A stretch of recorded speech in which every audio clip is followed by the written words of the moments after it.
Hola a todos. Yo soy Abel, en representación de la plataforma Transmaricaibo de Asturias, en esta tercera edición del Orgullo Crítico de Asturias, que pues por las circunstancias actuales hemos decidido adaptar a un formato online de pues, presentaciones, intervenciones, debates, charlas, eh, que estamos colgando en nuestras redes sociales desde hace ya 10 días, más o menos. Bueno, y esta personita que estáis viendo aquí es Víctor, que si quieres presentarte tú. Encantada. Soy Víctor Mora, soy escritor e investigador. Pertenezco al colectivo Sección Invertida y a la Asociación Internacional de Estudios de Memoria, Memorias en Red. Y nada, es un placer estar aquí con vosotros, hablar un poco de memoria. Vale. Bueno, pues la intervención de Víctor se llama, lo voy a consultar para no decirlo mal, Sí. Símbolos y cargas de las disidencias, reapropiación, performance y puesta en escena. Yo voy a dejar a Víctor que empiece con su presentación. Hemos decidido que en lugar de dejar solo las preguntas al final, pues que si salen debates o cosillas así orgánicamente durante la intervención, pues que las vamos a ir hablando. Así que, bueno, te paso la palabra, Víctor, y eso, muchas gracias por estar aquí de parte de todos. Bueno, muchas gracias a vosotros otra vez. Lo primero es que como este formato es un poco nuevo para todos, por lo menos para mí, pues pido disculpas de antemano por todos los posibles errores, retrasos o pequeños desastres que puedo hacer intentando compartir pantalla, etcétera. En fin, bueno, la cuestión es que creo que es interesante, como hemos estado hablando otras veces, recordar a qué nos referimos cuando recuperamos ciertos símbolos o a qué nos enfrentamos cuando decimos que hay un auge, una recuperación o una vuelta de determinadas cuestiones, como puede ser un auge del fascismo. Estamos diciendo mucho últimamente, ¿verdad? Decimos el fascismo como si pudiéramos referirnos a un todo homogéneo y realmente como proceso histórico el fascismo es contextual y bueno, pues en el contexto de España es efectivamente muy particular. Entonces, bueno, me parecía interesante retomar ciertas ideas sobre el fascismo y para eso recuperé algunas lecturas, algunas imágenes para empezar por ahí y después ir tirando hacia las particularidades del contexto español y nuestra historia reciente y ver de qué manera las podemos conectar con las implicaciones normativas y las herencias que ahora mismo estamos poniendo en escena o estamos leyendo en la escena que habitamos. Entonces, voy a hacer esto, a ver. Creo que podemos ver. Un segundito porque va a ir con lag seguro. Todavía no, lo veo en negro ahora. Lo ves en negro, excelente. Bueno, vamos a ver. Ahora ya sí. ¿Sí? Sí. Muy bien. Bueno, tenemos aquí una obra del artista Roberto Marrero, que es de su serie Dictadores, de la cual publicó un libro en 2015, si no recuerdo mal, con Ediciones Hidroavión, que recupera la figura de los dictadores y los convierte en lo que podríamos decir como símbolos del pop. Los mezcla con imaginarios que compartimos de la cultura occidental y los convierte en figuras pop, en figuras para esa idolatría que tenemos hoy por el consumo de lo que podría ser el pop. Aquí vemos a Franco con el rayo de Bowie, como si fuera una portada de un cómic de la Marvel, ¿verdad?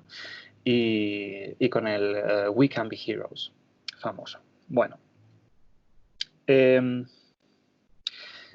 Aquí destaco tres textos que son referencias muy interesantes para hablar del fascismo como un elemento que, si bien presenta siempre, como decíamos antes, características muy distintas en función de su contexto, tiene determinados elementos que son comunes y que son interesantes, que pueden parecer en principio muy abstractos o muy alejados y que conviene, creo, prestar cierta atención. Quizá el más conocido, aunque bueno, esto ya es prejuicio mío, pero creo que el más conocido es Fascinante Fascismo, de Susan Sontag, ¿verdad?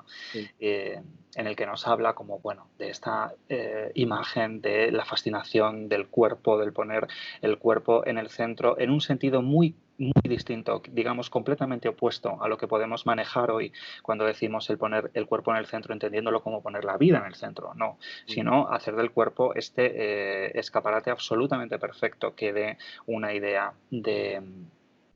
del todo que representa después el fascismo, el todo jerárquico, que tiene que ser absolutamente fascinante y que es eminentemente masculino. Esto es interesante y lo trata muy bien Klaus Deweleit en sus 2 tomos muy largos, Male Fantasies. Están disponibles online. Son como de 1000 páginas cada uno, están en inglés o en alemán, mucho ánimo con ello, y son absolutamente interesantes porque habla de cómo se construye a partir de una idea hegemónica y ciertamente compartida, se tenga o no se tenga una noción plenamente consciente de ello, de la masculinidad. Entonces, digamos que estas fantasías masculinas que derivan en un fascismo exacerbado provienen de un culto al cuerpo masculino dentro de lo que se ha asociado tradicionalmente a la masculinidad, como puede ser la violencia, la fuerza, la bravura, la valentía, otro tipo de valores que pueden ser, bueno, quizá la valentía lo podemos tener como un valor positivo, pero en fin, la violencia desde luego no, por ejemplo, y ha sido también tradicionalmente asociado a lo masculino y al cuerpo masculino. En uno de los capítulos trata sobre la homosexualidad, trata sobre la erotización del cuerpo masculino que han compartido también los primeros fascismos, incluso en España, si hoy revisamos las láminas y las fichas de lo que eran la Falange, por ejemplo, tal, siempre había una gran erotización del cuerpo masculino, no de cualquier cuerpo, efectivamente, sino de pues, un cuerpo absolutamente hegemónico, fuerte, en nuestro caso con pelo, ¿verdad? Esto no siempre es así, a veces, a veces no es así en otros contextos. Bueno, la cuestión es que Klaus Deweleit parte de la idea que quizá también trata brevemente, porque no es el foco de su texto, Sontag, no en Fascinante Fascismo, sino en Ante el dolor de los demás, que es la noción de la guerra, cómo se construye la guerra, ¿no? También Sontag parte en este libro de las 3 Guineas, creo que es de Virginia Woolf, cuando habla de la Primera Guerra Mundial, etcétera, tiene toda esta reflexión. Vamos a ver. Hay un fragmento de una entrevista que le hacen a uno de los soldados de una división fascista en el que le preguntan por el ir a la guerra, ¿no? Como, ¿qué es lo que lleva a ir a la guerra?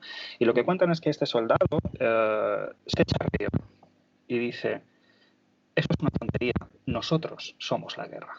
Es decir, nosotros, nuestro cuerpo entendido no como el cuerpo propio, sino como el cuerpo de batalla, somos la guerra. Y es una exaltación de este cuerpo como sinónimo de una violencia, como sinónimo de ejercer un control, de ejercer una dominación, etcétera, etcétera. Jonathan Little, por su parte, escribe Lo seco y lo húmedo, que es un ensayo absolutamente fascinante que recupera las ideas de Sontag y de Deweleit y habla sobre cómo podemos definir este fascismo efectivamente asociado a los cuerpos. Entonces, ¿qué me paso? Bueno, entonces el bueno de Little lo que nos dice es esta cita, nos dice: contra todo lo que fluye, contra todo cuanto fluye, el fascismo, por supuesto, tiene que instaurar todo cuanto esté erecto. Es decir, lo seco sería lo inmóvil, lo que no cambia, lo que no fluye y que por lo tanto está muerto o está condenado a la muerte. Es decir, es todo aquello que no acepta la diversidad, que no acepta toda posibilidad de cambio. Entonces esto sería lo que Little, quizá en una noción un poco precaria, pero bueno, se le pueden hacer muchas críticas, es interesante, asocia a lo femenino a lo fluido, asocia al cuerpo femenino a la corporalidad femenina a lo fluido y a la corporalidad masculina a lo seco. Y lo contrapone... no pasa nada. Yo tengo unos vecinos con karaoke, puede en cualquier momento explotar. En fin, lo contrapone al cuerpo masculino, que siempre se ha asociado a lo seco. No estamos hablando de biología, evidentemente, pero parece que últimamente hay que recordar ese tipo de cosas. No estamos hablando de biología, como prácticamente nadie habla de biología cuando dice que está hablando de biología, porque de repente, ¿no? Pues como con el coronavirus todos éramos epidemiólogos, pues ahora somos todos biólogos, ¿verdad? Y bueno, realmente si se escuchara un poco más ciertos discursos de ciertas biólogas y biólogos, sabríamos que cuando alguien llama a la biología como una razón para definir cualquier tipo de noción política, lo que está haciendo es política y no biología. Pero bueno, la cuestión es que Little no se refiere a los cuerpos como tales, al cuerpo como carne, sino que se refiere a la feminidad y a la masculinidad como elementos políticos de construcción y ordenación social. Esta imagen bueno, está en un manual de psiquiatría, ahora mismo no recuerdo cuál, quizá lo sabes. Bueno, no, la cuestión no recuerdo, simplemente está, lo rescato porque está en un manual de psiquiatría que rescata Foucault cuando escribe Las palabras y las cosas. Creo recordar que es Las palabras y las cosas. Bueno. En fin, parece que es una imagen muy gráfica de lo que se pretende tratar aquí, es decir, de que se crea una imagen de lo recto, de todo cuanto esté y deba estar erecto, como nos decía Little, y a partir de ahí todo se tiene que amoldar, es decir, se crea un centro, se crea una ficción de centro universal, digamos, de espécimen perfecto para todo, es decir, no solamente para definir a los cuerpos, pero originariamente sí, y a partir de ahí todo lo demás serán diferencias, todo lo demás serán disidencias, y cuanto más lejos esté, es decir, cuanto mayor sea el error, si nuestro cuerpo encarna una cantidad de diferencias X mayor en comparación con este primer elemento ficcional y políticamente universal, se nos tendrá que corregir o, en su medida, castigar o exterminar. Bueno. Entonces, vamos a nuestro contexto, que es muy divertido. No, es absolutamente trágico, por supuesto, pero en fin. Lo que pasa es que creo que también es conveniente ser capaces de mirar con una mirada crítica, pero también con cierta ironía, en el sentido de decir, como hablo en mi libro Al margen de la naturaleza, que es un repaso de todos estos textos que se producen durante el fascismo español para definir por qué es necesario perseguir y corregir a las diferencias y a las disidencias sexuales y de género, entre otras, invito a que nos riamos de ello también. Es decir, reírse no es decir que no tiene importancia, sino que es desactivar la violencia a la que pretendían y pretenden someternos. Bueno, Franco dio uno de sus primeros discursos en el año 40 por la radio, que explicaba como ciertas características de esta nueva España, y nos decía esta frase absolutamente relevante, que es: no queremos una vida fácil, queremos una vida dura, la vida de un pueblo viril. Entonces, esto no es casualidad, porque una de las palabras que más utiliza durante todos sus discursos, durante estos casi 40 años que duró la dictadura, fue viril y virilidad. Es decir, de su último discurso en la Plaza de Oriente agradeció al pueblo español su virilidad serena, ¿verdad? Entonces, en fin, no parece casual que se utilice esta palabra, a pesar de que el franquismo fue cambiando y efectivamente nunca fue un régimen estable ni homogéneo y dependió efectivamente del resto de factores, de pronto el cambio de escenario al escenario de la Guerra Fría, etc. Los dispositivos de control que siempre se mantuvieron y siempre se adaptaron fueron los de género y sexo. Es decir, cuando España se fue abriendo poco a poco a que entrara el turismo, a que entraran productos de otros países, etcétera, siempre tuvo que mantener una coacción muy severa de cara al interior. Y esta coacción, entre otros dispositivos, el que mantuvo de manera siempre muy violenta fue el del género y el del sexo, ¿verdad? Bueno. Estamos hablando de los 60, ¿no? Estamos hablando, bueno, estamos hablando de toda la dictadura, en realidad. El género y el sexo se mantuvo siempre como una policía, como una vigilancia. Bueno, no sé ahora qué estoy haciendo con la pantalla, perdón. ¿Bien? ¿Están bien? Vemos. Sí, Vemos así bien. se ve un poco más a ti, así que bien. Sí. Mira, así estamos los dos, fenomenal. Muy bien, bueno, vamos a ver. Me refiero a este momento en el que hay más permeabilidad de los valores europeos es los 60, ¿no? Sí, efectivamente. Lo que quiero decir es que incluso en este periodo de mayor permeabilidad se vende, digamos, o se expone lo que es España de cara afuera de una manera muy distinta a como se expone de cara adentro, ¿no? Pero es que esos ejemplos los tenemos también, en fin, nuestra muy querida, la de las peras y manzanas, ¿cómo se llama? Ana Botella. No. Ana Botella, después de tener, bueno, pues una tradición muy relevante de decirnos cosas tipo peras y manzanas o tipo que no lo llamen matrimonio, etcétera, etcétera, se reunió en Europa para decir que España era un país, vamos, absolutamente abierto, que fijaos qué leyes, que fijaos qué maravilla, que fijaos qué friendly somos, ¿no? Quiero decir, esto continúa, siempre es así. De cara al exterior se da y se proporciona un tipo de imagen y de cara al interior se tiene que mantener una coacción. Obviamente no es comparable, pero bueno, son cosas interesantes de comparar, de todos modos. Lo que es interesante y por lo que quería retomar el tema de la virilidad es que al principio,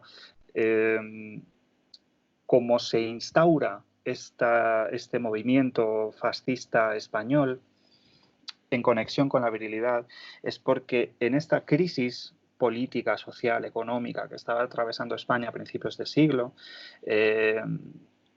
lo que se dice como una buena parte del discurso de la oposición que encuentra un elemento fascista que va creciendo, es que la virilidad española está en declive.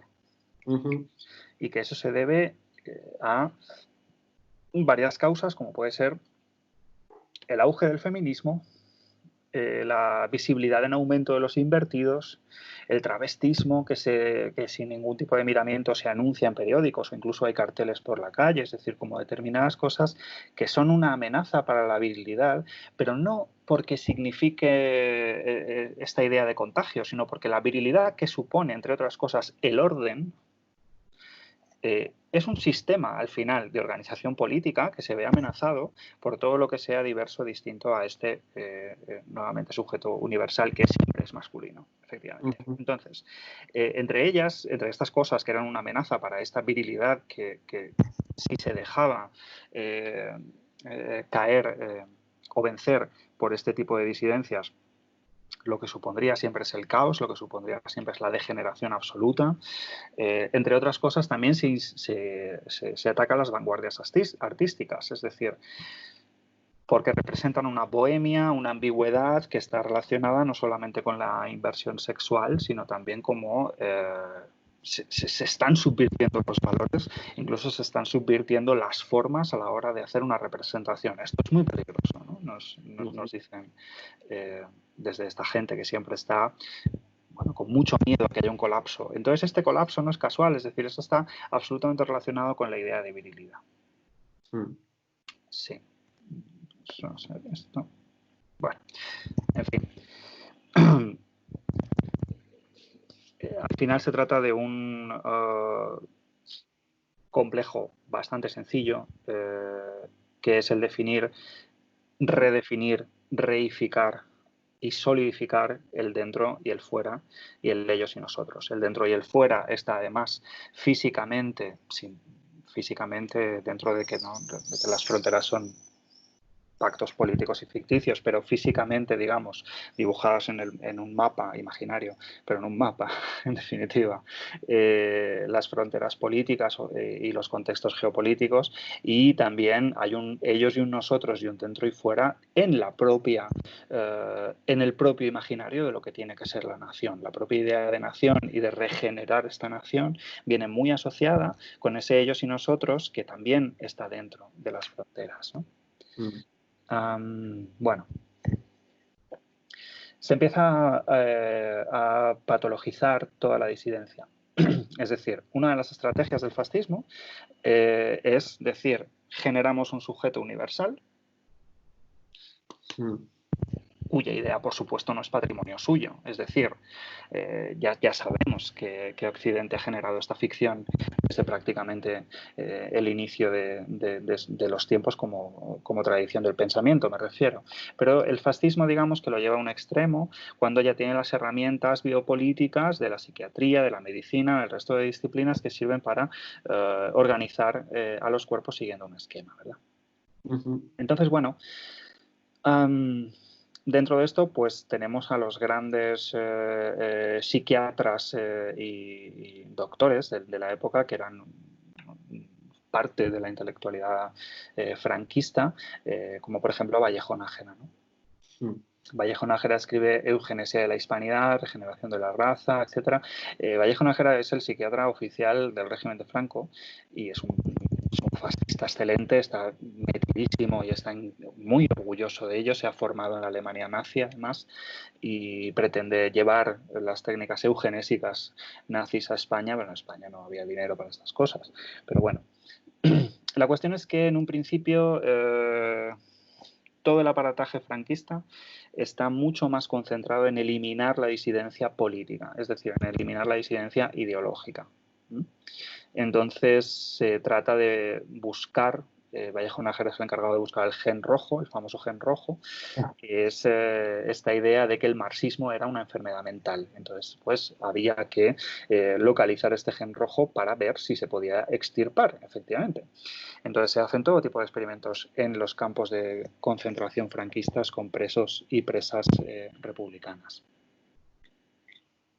Es después cuando ya empiezan a concentrarse bastante en el género como un problema del que se tiene que ocupar también la política, y para ello digamos que entra a formar parte de la misma maquinaria todo el aparataje intelectual, ¿no? Entonces, efectivamente, nos cuenta Vallejo Nájera que toda desviación del destino biológico transmuta y hace del varón un afeminado y de la hembra un marimacho. Bueno, o sea que es mucho cuidado. A mí eso me parece muy queer. Es muy Vallejo Nájera, vamos, no tiene nada que envidiar a... Perdón, continúa y luego... No. No, es que te quiero dejarte que llegues straight to the point, pero me recuerda mucho a, por supuesto, desde otro ángulo, pero toda esta cuestión de la ordenación o la organización ordenada del Estado desde la virilidad a las tesis de Javier Sáez, creo que es así, Javier Sáez y David Córdoba en Por el culo, políticas anales, donde encuentran en el concepto de virilidad digamos, uno de los conceptos, digamos que piensas en el concepto de virilidad como uno de los conceptos clave para la organización patriarcal del sistema y la penetración anal como la subversión orgánica de ese orden. Y cuando esta persona dice de los invertidos que generan esa inversión de los valores del Estado por medio del travestismo, no sé qué, es desde luego menos TERF. O sea, es como que realmente sabe que... sabe que hay un peligro.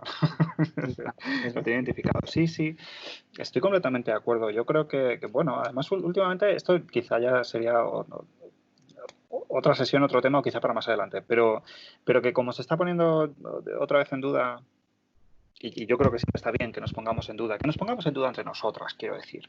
Es decir, que pongamos nuestras tesis, nuestros estudios y nuestros pensamientos en duda, pero obviamente desde lugares en los que tenemos un objetivo común, no es de fin, que no tiene nada que venir a decirnos este señor, por ejemplo, ¿no?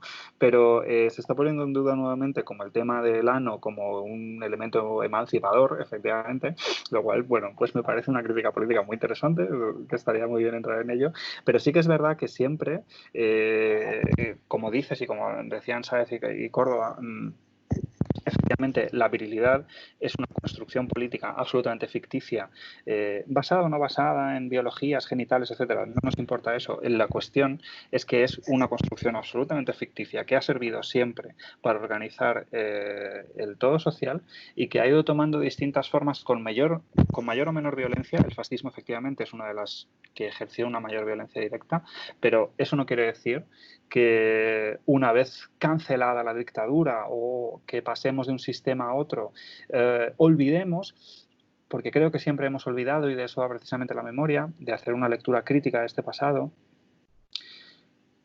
que un sistema político no es... es decir, un sistema de representación política en un nivel esencialmente administrativo nunca nos está dando las claves para desactivar la violencia de lo que el franquismo llamaba como peligro social. Es decir, esta es una diferencia además muy interesante, porque en un primer momento, efectivamente, Vallejo Nájera, que es el ejemplo más extremo, porque va en busca del gen rojo, quiero decir, Vallejo Nájera se preocupa de eliminar la disidencia política. La disidencia política era la ideológica, pero después se centra el franquismo mucho en la disidencia social. Entonces parece que lo social, que éramos pues todas las que no éramos este sujeto universal, ¿verdad? Y sus adheridos, por decirlo de alguna manera, parece que lo social, primero, siempre es una cuestión secundaria. Es decir, es una cuestión de la que nos vamos a ocupar luego, porque antes tenemos que hacer la revolución, que es esta, que es la política y que es la ideológica. Y en segundo lugar, parece que en tanto la tenemos como una cuestión secundaria, puede trascender perfectamente, puede trascender los cambios políticos y seguir ahí sin que nos demos apenas cuenta. O seguir con determinadas huellas que determinan muchísimos patrones de comportamiento y de violencia, pero que como no son entendidos esencialmente como políticos en el marco ideológico, no tenemos herramientas, o parece que no las tenemos, ¿no? Bueno, sí las tenemos y efectivamente tenemos mucha crítica y podemos hacer muchas cosas respecto a ello, pero tienen esta capacidad de seguir ejerciendo como una influencia, como fantasmas, porque parece que están en un espectro que no es esencialmente político, cuando sí lo es, ¿no? O yo creo que sí lo es, al menos. En fin, perdona, te ibas a decir algo. No. No. Bueno. Muy bien. Bueno, estas son unas imágenes de Medina, la revista Medina, que es una revista de la sección femenina de Falange, que es una institución que se ocupó de generar, entre otras muchas, este simplemente es un ejemplo. También tenemos el cine, tenemos el Ministerio de Censura, tenemos un montón de cuestiones que se ocupan muy concienzudamente, ¿verdad?, de decir cómo tiene que ser la mujer del franquismo. Medina es una de esas herramientas propagandísticas de distribución del estereotipo de lo que tenía que ser una mujer, por llamarlo de alguna manera, estereotipo, pero vamos, en definitiva, pues el ideal de la mujer franquista pues era asociada, por supuesto, a lo reproductivo, a las labores, a la familia, esencialmente, ¿no? Era una parte fundamental, por supuesto, de la patria, como dice aquí. Por supuesto, los hombres se ocupan de la política, las mujeres fundando familias para las nuevas generaciones, ¿no? Es una parte absolutamente esencial. Sin embargo, claro, es una parte, es decir, no es un agente activo, no es alguien con agencia, ni por supuesto con deseo. Es decir, la mujer ideal pues es la Virgen María, ¿verdad?, ¿no? Que es recatada, que es dolorosa, que es abnegada, que tiene hijos pero no folla, que no siente deseo, y que no muestra nunca ningún tipo de nada más que no sea la subordinación. Entonces, bueno, las mujeres habían alcanzado el estatuto de sujeto durante la República, legalmente, quiero decir, en la cuestión de ocupar espacios políticos, ocupar espacios de la vida productiva, no solamente de la vida reproductiva, y tener el estatuto de sujeto en tanto poder votar, acceder a determinados derechos civiles que antes le estaban negados, y el franquismo, pues nuevamente, bueno, no podía votar ella ni nadie, ni las mujeres ni nadie, esto es cierto, pero pasa a ser nuevamente un complemento en el sentido de que ya no es un sujeto, es un complemento del varón, pasa de ser un complemento del padre a ser un complemento del marido, etcétera, ¿no? Esto es como, digamos, la idea base, lo que no significa que el franquismo funcionará siempre ni pudiera controlarlo absolutamente todo. Ni siquiera significa que España pueda leerse ni entonces ni ahora como una unidad homogénea. La comunidad es imaginaria, que nos dijo el bueno de Anderson, ¿verdad? Entonces, no era en absoluto parecida a la vida de una mujer en Madrid que a una mujer en Zaragoza, que a una mujer en un pueblo de Murcia, no tenía nada que ver. Y al mismo tiempo se daban multitud de resistencias y esto es así, es decir, el franquismo por supuesto fue un régimen absolutamente violento y coactivo, pero no quiere decir que no existiera la vida clandestina, claro que existía, o que existieran otro tipo de salidas y otro tipo de escapes, nuevamente la clase también era siempre fundamental para determinar qué tipo de vida se podía llegar a tener, etcétera. Pero en definitiva las mujeres, bueno, pues tenían una vida muy determinada, mucho más que los varones, quiero decir, en ese sentido, asociada a lo reproductivo. En el 53 se firma el concordato con la Iglesia Católica, ¿no? El único Estado europeo en apoyar el fascismo una vez muerto Hitler es el Vaticano. Y esto es, digamos, como un beneplácito que encuentra Franco, que siempre que fue un militar absolutamente desastroso y una persona sin ningún tipo de talento para este tipo de cuestiones, pero siempre fue un político muy astuto. Es decir, siempre supo encontrar la manera y manipular el discurso de tal forma que se pudiera adecuar a las necesidades que requiriese para continuar en el poder. Entonces, firmar este concordato fue fue uno de estos ejemplos, es decir, fue una estrategia fantástica.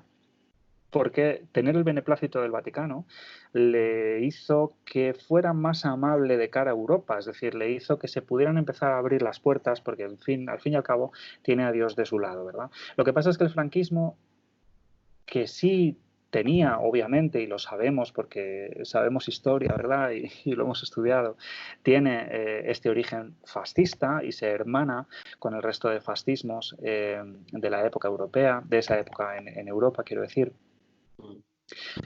No se puede esperar que Hitler pierda la guerra. Se queda absolutamente perplejo. Entonces se tiene que reinventar de alguna manera.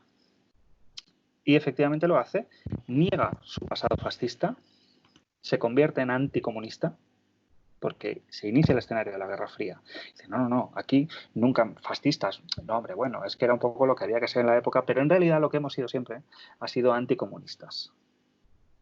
Esto le ayuda muchísimo para hermanarse con el Vaticano. Se establece lo que ya se venía dando desde un principio, que es esta amalgama un poco abstracta y bastante vacía, política, que es el nacionalcatolicismo, algo que puede ser siempre muy peligroso porque todo lo que no está definido es muy susceptible de ser definido como convenga en cada momento. Pero, en fin, nacionalcatolicismo, valores nacionales, valores católicos, se instaura en todas las disciplinas de ordenamiento social, ¿verdad? Bueno. El régimen del nacionalcatolicismo y la unidad social. No existen clases, no existe, es decir, no hay división de clases en el franquismo. Esto es lo que se dice. Somos un todo social. Esta idea de unión que dinamita todas las diferencias, obviamente no hace que dejen de existir, sino que desarticula toda posibilidad de acción política o reivindicativa. O es lo que intenta, por lo menos, ¿verdad? Entonces, bueno, Estados Unidos entra en España en el 53 España, como sabes, no se acoge al plan Marshall de recuperación económica, no puede políticamente, pero sí que se firman una serie de acuerdos y de pactos comerciales y militares entre Estados Unidos y España que destina millones y millones a la economía española, ¿no? A cambio de las bases militares en Rota para estar apuntando a Rusia. Lo tiene como un aliado anticomunista efectivamente muy valioso. Y bueno, en el 53 lo que pasa políticamente es que se firma el concordato y social y comercialmente que entra la Coca-Cola en España. Es decir, no estaban asfaltadas la mayoría de carreteras del sur, pero había Coca-Cola, ¿no? Esto es así. Y es una cuestión fundamental. Parece baladí, pero no lo es. Es decir, es fundamental que se empiecen a establecer este tipo de relaciones comerciales, porque al final parece que después de los pactos que se firman, después de la Segunda Guerra Mundial, etcétera, parece que hay un interés en este nuevo escenario de la Guerra Fría en que lo que es importante que se reproduzca con independencia de los derechos humanos, con independencia de las violencias que se pueden ejercer en cada estado, es el capital, ¿verdad? Entonces, bueno, esto es lo que ocurre. Entonces empiezan a proliferar determinados libros como este que vemos aquí, creo que lo vemos, ¿verdad? Sí, que se llama Sodomitas, de un señor que se llama Mauricio Karl, que es muy interesante, que se llamaba Mauricio Carlavilla, pero se cambió por Karl porque le sonaba más alemán, dicho por él, y entonces él tenía mucha admiración por el antiguo régimen alemán, ¿verdad? Que acababa de caer hace unos años. Y entonces tiene varios libros de este estilo. Este no es un señor historiador, no es un señor que tenga ningún tipo de rigurosidad, todo lo contrario, pero es un señor muy interesante porque escribe sodomitas, escribe comunistas, escribe como masones, varios libros de los que son los enemigos del régimen y los rellena con una literatura absolutamente sensacionalista, sin ningún tipo de rigor, quiero decir, no cita nada, se inventa casos de sodomitas, asesinos, viciosos, que devoran niños, nos presenta casi como unas bestias míticas que andamos por la calle a la caza del menor, ¿no? Encuentra además una relación que él mismo cuando se da cuenta dice, bueno, eureka, he descubierto la gran conspiración contra el orden, que es efectivamente la sodomía unida con la república y además con el comunismo, porque ¿quién fue el primer pederasta en hablar de todas estas cosas? Platón. Entonces se encuentra aquí esta fantástica coincidencia que le sirve para hablar de su argumento, que este es el tipo de literatura que hace este señor. Es muy interesante, de todas formas, cómo se define a sí mismo. Se define como escritor policía. Entonces podríamos decir que es un Eduardo Inda de la época, o sea, no tiene ningún tipo de rigurosidad, simplemente miente y ya está, pero lo cierto es que él se autoerige como un escritor policía en el sentido de yo estoy mirando lo que ocurre alrededor y dispuesto a destapar la verdad y hablar de lo que nadie habla, del peligro de los sodomitas, que en realidad son unos depravados devoradores de niños y que pensáis que no es grave, pero como contagia a vuestro hijo, vais a ver cómo sí es grave, ¿no? ¿Por qué es relevante en Mauricio Cal? Porque llega a las 12 ediciones. Es decir, es importante lo que decía Vallejo Nájera porque estaba después fijado en leyes, o lo que decía López Ibor, o lo que decía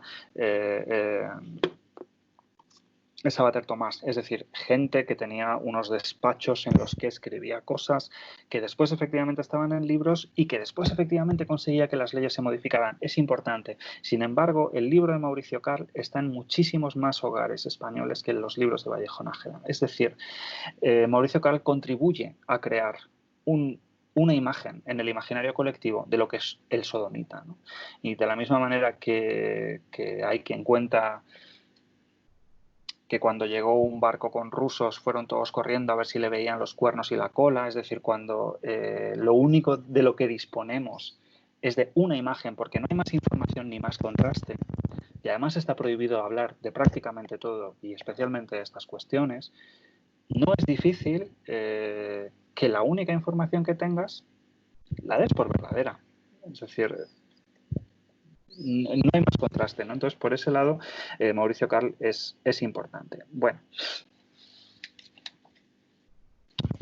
no sé si vamos bien. ¿Vamos bien? Sí, sí, yo estoy esperando a escucharte porque Sí. me parece más interesante que hagas el recorrido histórico completo, porque si empiezo a intervenir igual como que entramos en bucle. No sé, Bueno, vale, pero igual también era interesante. Como quieras, sigo no, entonces. sí, con respecto al anterior, lo único que quizás podría haber dicho es lo mucho que me gustaba la portada del libro. Es El como, libro Sodomitas, bueno, pues es que su contenido te encantaría, quiero decir, es de verdad, es absolutamente...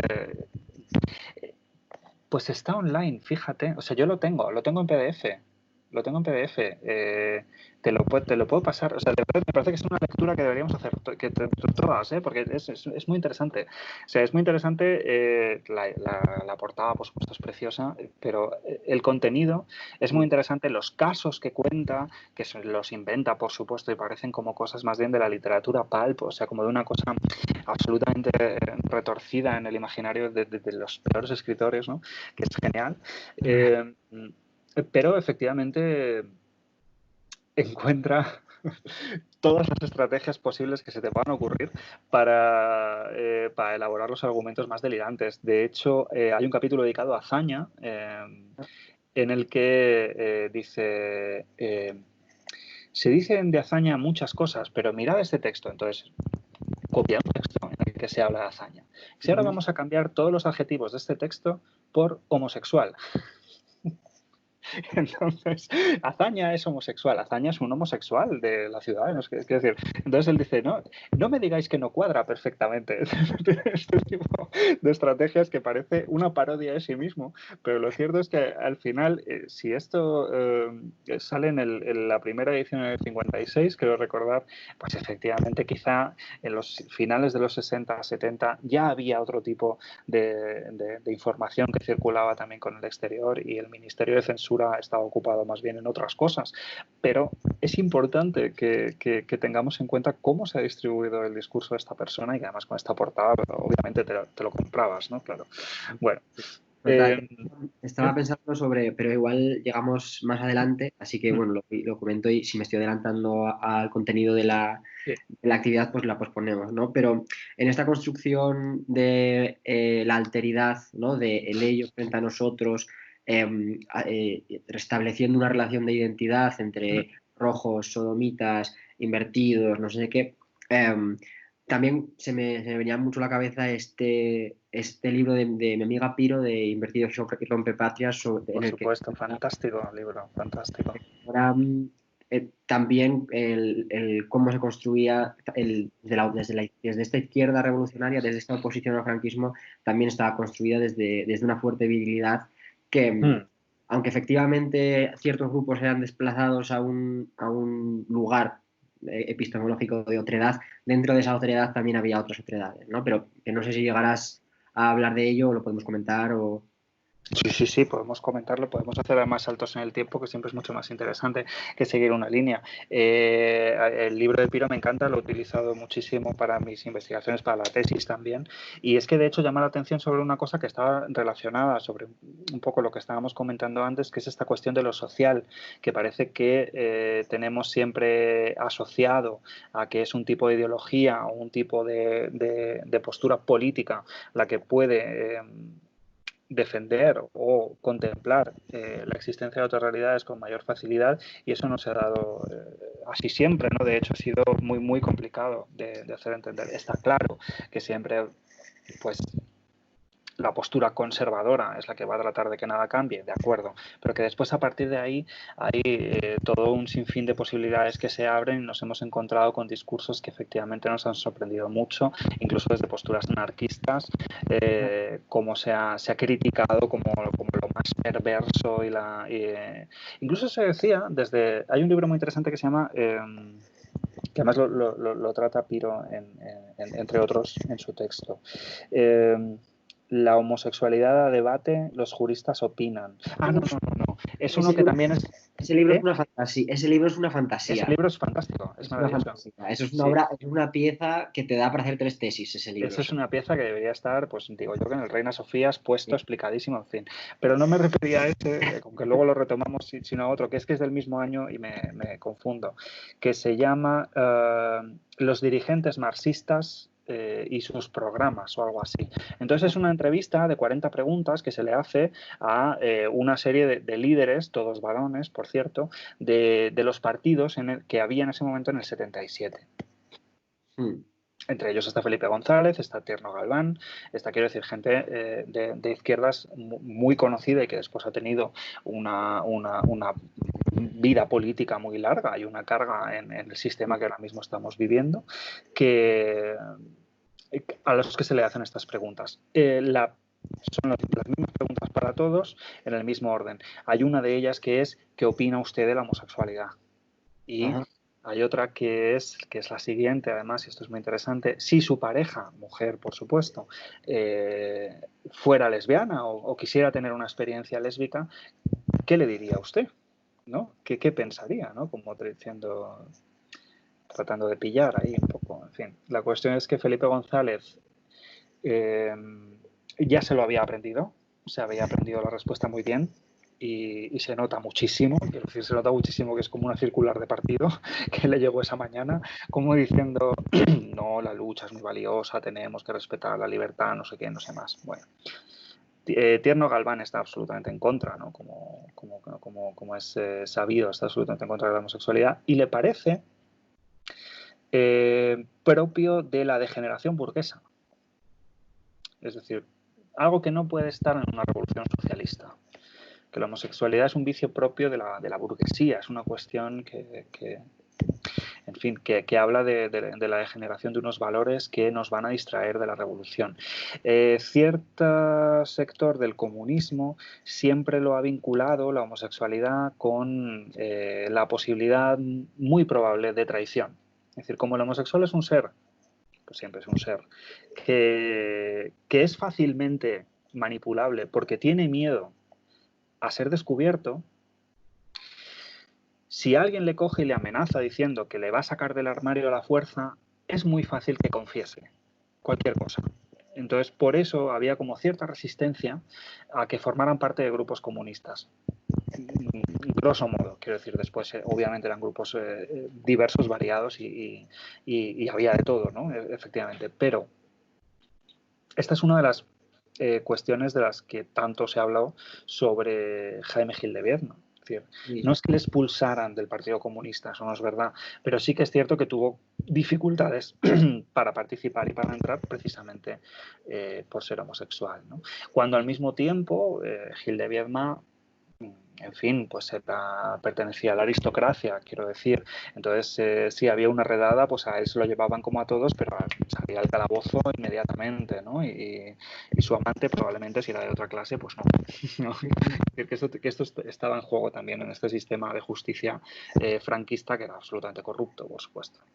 Pero sí es interesante cómo las posturas de izquierda, en fin, pues no han sido tampoco el terreno siempre...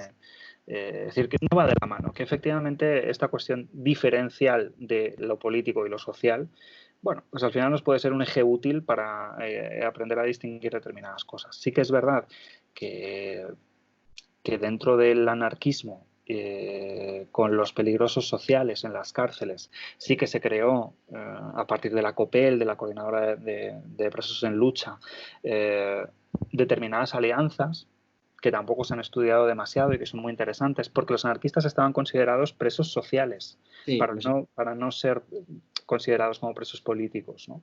Entonces, es interesante las alianzas que establecen los presos considerados por peligrosidad social con los anarquistas dentro de la COPEL, pero ya, bueno, a finales de los 70, ¿no? En fin, sí, perdona, dime. Sí, no, también quizás, pues precisamente que aunque la historia o esta manera que ahora estamos hablando, en que estamos reconstruyendo la historia, que efectivamente nos deja ver o la construimos de manera que vemos que no era tan sencillo, que no era esta diferencia realmente había idas y venidas, había vaivenes entre que realmente había otredades dentro de la otredad y había que efectivamente no se podía establecer una norma general así de manera tan categórica. Quizás también, o al menos a mí me sirve, o lo pienso mucho como una manera de quizás prospectivamente, ¿no? Como algo que sí que podamos proyectar. Es decir, si bien tú comentaste al principio que el fascismo no es una entidad monolítica que no ha adquirido cambio, no, el fascismo, como diría Aristóteles, se dice de muchas maneras, porque efectivamente tiene muchas maneras de decirse el fascismo. Efectivamente. Y hay muchas maneras de combatirlo. También un poco que ahora hay sobre el ANO como herramienta subversiva, no sé qué, pues efectivamente las estrategias de combate han de cambiar, porque si el fascismo es contextual, las herramientas han de ser no han de anclarse en el tiempo. Pienso que me sirve mucho para combatir este tipo de pues, exclusiones de cualquier tipo, de carácter xenófobo, racista, transfobo, incluso especista, no sé, que se puedan dar en estos movimientos tradicionalmente categorizados de izquierdas, que bueno, ya la metáfora de la izquierda y la derecha me parece que es una dicotomía del siglo XVIII que puede ser o puede no serlo, pero desde luego nadie lo está cuestionando. Eso también podría llegar a ser un debate. Pero que desde luego, claro, pero que desde luego quizás podría ser una buena herramienta para combatir el fascismo tal y como se expresa ahora, el empezar a decir que este tipo de exclusiones dentro de estos movimientos tradicionalmente categorizados como de izquierdas no es sino una fascista. No, perdona, lo último no te he oído. Esta es la conclusión, ¿no? Que no es sino, es efectivamente una manera fascista de expresarse. Es decir, que cuando sí. Es una reproducción del fascismo, sí. Eso es, y que es una reproducción del fascismo. Aunque luego veamos que pues efectivamente la diversofobia no la creó el fascismo, sino que se construye mutuamente, pues, pero sí que podemos identificar una huella social, subjetiva, podríamos decir desde este concepto hegeliano de la eticidad, ¿no? En la subjetividad general que no se ha borrado con el fascismo, que igual hablarás de esto, ¿no? Que la transición no implicó una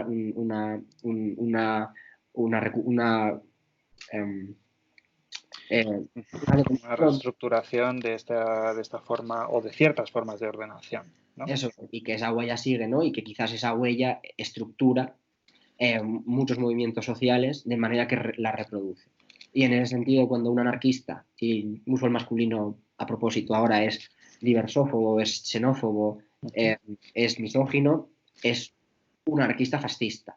Y esto puede a alguna gente generarle una contradicción, pues pero bueno, es una contradicción que quizás debería gestionarse ella sola, ¿no? Como que... Sí, yo creo además que hay cosas de todo lo que has dicho que es efectivamente muy interesante y de lo que nos tenemos que ocupar permanentemente, ¿no? O sea, que siempre tenemos que estar problematizando todo este tipo de cuestiones que ocurren, aunque haya cosas que dices, bueno, ay, todavía tenemos que ocuparnos de esto. No es todavía, no hay un todavía, es que estas cosas van cambiando y al mismo tiempo vamos conviviendo con ellas y con los fantasmas que se pueden recuperar de una manera muy sencilla y que los sacas y tienen un efecto impresionante porque nunca se ha hecho un ejercicio de memoria y de resignificación sobre ellos. Es decir, en ese sentido, España, la democracia española ha sido de una irresponsabilidad tremenda. Lo que pasa es que no se trataba solamente de una irresponsabilidad caprichosa o casual, sino que efectivamente se tenían que mantener muchas estructuras y muchas personas de las estructuras antiguas se tenían que mantener en el poder. Por lo tanto, no era posible hacer una revisión como se ha hecho revisión en otros países. El modelo de la transición española que se consideró en su momento ejemplar, tan estupendo, tan fantástico, que se exportó afuera como el modelo más pacífico y más estupendo de hacer las cosas, el resto de países o de contextos donde se ha exportado ya lo han rechazado, es decir, ya han visto que no sirve, porque efectivamente, si no se hace un ejercicio de memoria crítica sobre lo que ha ocurrido, no es que se repitan errores, es que los fantasmas no se fueron, siguen ahí. Entonces, no se trata de repetir, la historia nunca se repite. Lo que ocurre es que, bueno, que si no miramos en el armario, pues sigue lleno de fantasmas, efectivamente, ¿no? Y entonces es muy sencillo que se trate de recuperar determinadas huellas y se reconviertan y se pongan en escena y estén funcionando perfectamente, porque no tenemos una crítica política o de memoria realizada al respecto, ¿no? Entonces, eso sí, eso es por un lado, y por otro lado que hay otra irresponsabilidad bastante grande y que lo hemos visto en activistas históricos e históricas que de pronto estaban intentando implementar como el mismo discurso del 77 y eso es una irresponsabilidad porque no estamos en el 77, ni nuestra situación ni nuestras necesidades son las mismas, ni la violencia es la misma. Entonces, parece que es lo que tú decías, que al final, si hay un anarquista que es cibersófobo, pues será un anarquista fascista. Entonces, vamos a empezar a hablar con esta propiedad. Entonces, parece que si usted lo que está intentando implantar son unos valores que podían tener su utilidad en el año 77, en el año 2020, pues usted es un irresponsable y efectivamente lo que usted no quiere es perder sus privilegios y la cátedra en la que usted está sentada desde entonces, ¿no? Sí. Entonces, bueno, lo hemos visto con Sí, me Olivier lleva Falcón, lo hemos visto con... En fin. Perdón, sí. Sí, no, te he cortado. Te iba a decir que me lleva un poco a a la imagen que has puesto al principio sobre el árbol erecto frente al árbol curvilíneo, ¿no? Que también me trae mucho a un graffiti que a veces se publica en redes sociales, no sé ni dónde está, pero que se hizo viral hace un par de años y de vez en cuando vuelve a salir, que es como Parménides versus Heráclito. Heráclito contra Parménides, ¿no? Pues y esto que parece una cosa así como muy específica de filosofía, pues efectivamente tiene un correlato en la manera en que se tiene de entender todo lo que puede significar diversidad cultural, sexual, genérica, de especie, de ecosistemas, sobre cómo efectivamente esta línea recta, ¿no? Como tú decías, como metáfora de la virilidad, como instrumento de ordenación social, eh, que opera desde lo idético, pero que opera desde lo discursivo materialmente, ¿no? Como en este entramado entre lo que son ideas y discursos y lo que es materia que no se puede separar, sino que están siempre en anexo, ¿no? Pues que efectivamente todo lo que no es recto, todo lo que puede aceptar la posibilidad de la curva, ¿no? Es efectivamente lo que es revolucionario. Y precisamente por esto a mí se me hace útil este uso del concepto fascista para quien es diversófobo, porque hay quien es diversófobo activamente y sabedore de ello. O sea, como hay gente que incluso no sé, que a veces pienso que pecamos o erramos en pensar que es que no han leído o que no saben lo suficiente sobre gente. Ya, eso no es Sí. verdad. Eso me parece que es un prejuicio clasista y que no y que realmente no es así, porque hay fachas Foucaultianos, o sea, eso no es así. Em, sí, Sí, sí, sí, sí, sí. sí, sí. De hecho, sí, sí. De hecho, creo que la Foucaultiana española más famosa es la Rosa María Magda, esta, que es la que montó las FAES, o está en las FAES con Aznar. O sea, como que es una feminista Foucaultiana famosa española y literalmente está en una asociación, en un grupo social con Aznar. Bueno, lo que quería decir era... Bueno, sí, es que eso además forma parte, perdona, un Sí, súper breve inciso, pero es que yo creo que eso forma parte de uno de los grandes prejuicios que siempre nos ha paralizado, como paralizan siempre todos los prejuicios. Es decir, no, bueno, es que esta gente eh, es tonta, o sea, si no sabe esto, que es con lo que yo pienso que estoy de acuerdo, es que es tonta. No, no, mire usted, es gente además muchas veces, como de cualquier lado, muy, muy formada. claro, claro, claro. Es decir, no piensa esto por ninguna tontería, no piensa esto de manera casual. No, es gente muy formada y que está plenamente convencida de que esto es lo correcto. Claro. Como esto de el fascismo se cura viajando. No, el fascismo se cura leyendo y el racismo viajando, algo así. Anda que no habrá viajado Mussolini. Bueno, Sí.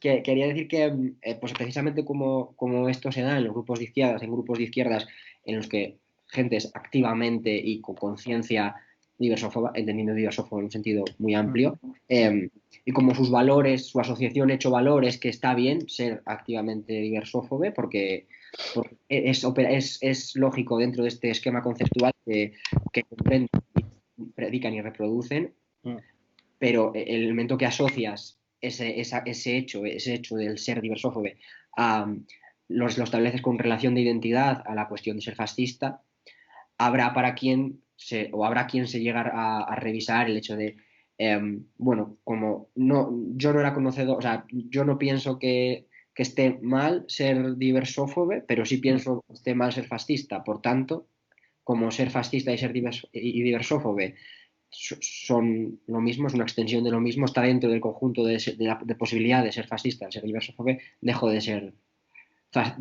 diversófobe y por tanto fascista. No sé, como Sí, posibilidad. sí, pero bueno, además es que yo creo que lo que se manipula también fundamentalmente, ¿no? Siempre, no es nada nuevo, por supuesto, y voy a descubrir aquí el ajo, pero lo que se manipula es el lenguaje, efectivamente, ¿no? Entonces, es muy interesante que hoy es muy interesante y terriblemente trágico, porque además creo que también está pues, muy relacionado con el tema de la posverdad que has trabajado recientemente y que tienen y que bueno, pues que es un escenario que estamos viviendo y la vida en directo a veces es muy difícil como de crear una distancia para poder reflexionar sobre ello. Pero me parece que es muy interesante bajarlo al discurso político y bajarlo además a un discurso en el que nadie nunca tiene nada en contra de nadie. Esto es fantástico, es decir, nadie es homófobo, nadie es transfobo, nadie es racista, nadie es machista. Y dices, bueno, pues oye, qué fenomenal, yo no entiendo por qué tenemos tantos problemas y nadie es nada, ¿no? Efectivamente. Entonces, esto es así, lo que pasa es que se recoloca todo de una manera en la que dice, no, no, no, mire usted, si yo es que en contra de estas personas en esta patera no tengo absolutamente nada, pero no es mi problema. Entonces, claro, el problema de asumir el fascismo como el problema de asumir la diversofobia es que nos llevaría a tirar de un hilo en el que efectivamente caería Occidente, es decir, en el que efectivamente caería Europa, caería el capitalismo y caería todo, porque es un efecto dominó que no tendría fin. Entonces, por supuesto que da vértigo, claro que sí, quiero decir, si efectivamente lo entendemos. Lo que pasa es que esa es otra de las estrategias, es decir, cuando nos dicen, bueno, es que claro, si empezamos por ahí, hay que acabar con todo, ¿no? Bueno, pues sí, efectivamente, es que hay que acabar con todo, hay que dinamitarlo todo y empezar de cero, cosa que ya sabemos que es lo ideal, que nos lo dijo Despentes y que no lo podemos hacer porque ¿cómo hacemos eso? Es decir, no se puede hacer, ¿verdad? Pero en fin, la cuestión es que es a partir de ese lenguaje cuando se empieza a minar toda posibilidad de cambio, no solamente cuando se dice que nadie es fascista, ni diversófobo, ni nada, ni racista, ni machista, ni nada, nadie lo es, sino que cuando se dice, cuando se establece el imaginario, cuando se establece la posibilidad de futuro, cuando se dice siempre habrá ricos y pobres, siempre habrá desigualdades, siempre habrá injusticias. Bueno, es que con este tipo de cuestiones estamos imposibilitando un imaginario en el que no las haya. Claro. ¿No? Es decir, como siempre pongo el mismo ejemplo, pero es que me pareció fascinante cuando salió la buena de Cospedal, ¿verdad? A decir, bueno, corrupción, hombre, corrupción, que corrupto es todo el mundo, es el taxista, es el panadero, es decir, hombre, siempre quien puede, pues si puede se queda a la vuelta, ¿no? O sea, todo es agua, todo es agua. ¿Para qué quieres la toalla si también es agua? Es decir, ¿para qué vamos a poner una solución a este problema cuando en realidad todo es agua? Es imposible. Es decir, estamos dinamitando permanentemente la posibilidad de construir otros imaginarios, ¿no? y la posibilidad de construir otro tipo de cuestiones. Y creo que tiene que ver con hacer del lenguaje un lugar que sea infranqueable o hermético. Es decir, que salga el señor Abascal a decirle a Pedro Sánchez, que esto fue divertidísimo, a decirle a Pedro Sánchez, por favor, ya está bien de su partido de maltratar a los homosexuales, que dices, bueno, ¿qué me queda por ver? ¿No? Es decir, está utilizando el lenguaje de esta manera manipuladora e interesada y efectivamente sin asumir nunca las verdaderas posturas que nos harían entrar en un debate verdadero. O sea, no sé, yo estoy de acuerdo y quizás yo lo pienso más o creo que habríamos de empezar a pensarlo no tan identitariamente como el ser o no ser fascista, que esto puede ser un discurso peligroso, pero porque el fascista se sabe quién es, ¿no? Pero a la hora de utilizar esta analogía con los grupos de izquierdas, sino con desde un giro un poco fenomenológico, ¿no? Desde los hechos, te estás expresando fascistamente.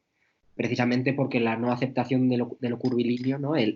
La pretensión de la línea recta es una manera fascista de expresarse. Pero sí, no estoy totalmente de acuerdo. O sea, coincido en algunos puntos, porque aunque efectivamente, o sea, la cuestión de la posverdad me parece un marco de organización social, política y epistemológica en el que estamos y en el que los grupos de izquierda en general, por ciertos purismos epistemológicos a los que no nos estamos rechazando el marco de la posverdad, cuando también podría ser muy útil, porque el lenguaje no necesariamente tiene, o sea, el poder de manipularlo a Santiago Abascal. No, no, efectivamente, por supuesto.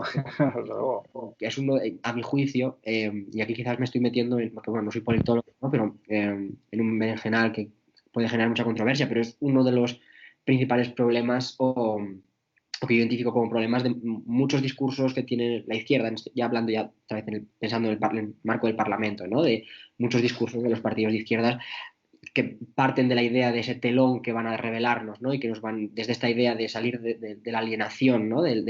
Y proponer o posibilitar una emancipación de esta minoría de edad casi kantiana en la que estamos sumidas, que bueno, no sé, me parece que hay unas condiciones materiales, o sea, todo un entramado, un sistema que hace que muchas personas no tengan acceso a cierta información o a ciertos discursos, y que por tanto este modelo y lo digo como persona que por sus privilegios pues, se ha formado tiene una carrera universitaria, tiene un máster, está haciendo una tesis doctoral, ¿no? Y que valora la formación en historia, en filosofías, en literaturas, en sociología, pero también pienso que eso, como eso es un privilegio, no es exigible. Claro. Al menos hasta que las condiciones estructurales no lo permitan, pues que efectivamente puede ser una estrategia también el uso de la posverdad. En este sentido, de un marco de no necesariamente apelar a una verdad de las cosas, sino a, pues eso, te estás expresando fascistamente. Me parece que puede ser como muy ir straight to the point. Me parece que en ese momento Santiago Abascal fue muy inteligente al servirse del borrado de memoria histórica que tiene el colectivo LGTB actualmente, de este olvido histórico total. Partió de ahí, también partió a sabiendas, operó a sabiendas de la hipervisibilización que iba a tener haciendo ese comentario en el Congreso. Y como todos los grupos de izquierdas, incluso para criticarlo lo difundían. En ese sentido, fue difundido y una vez más tuvo el control de las redes sociales.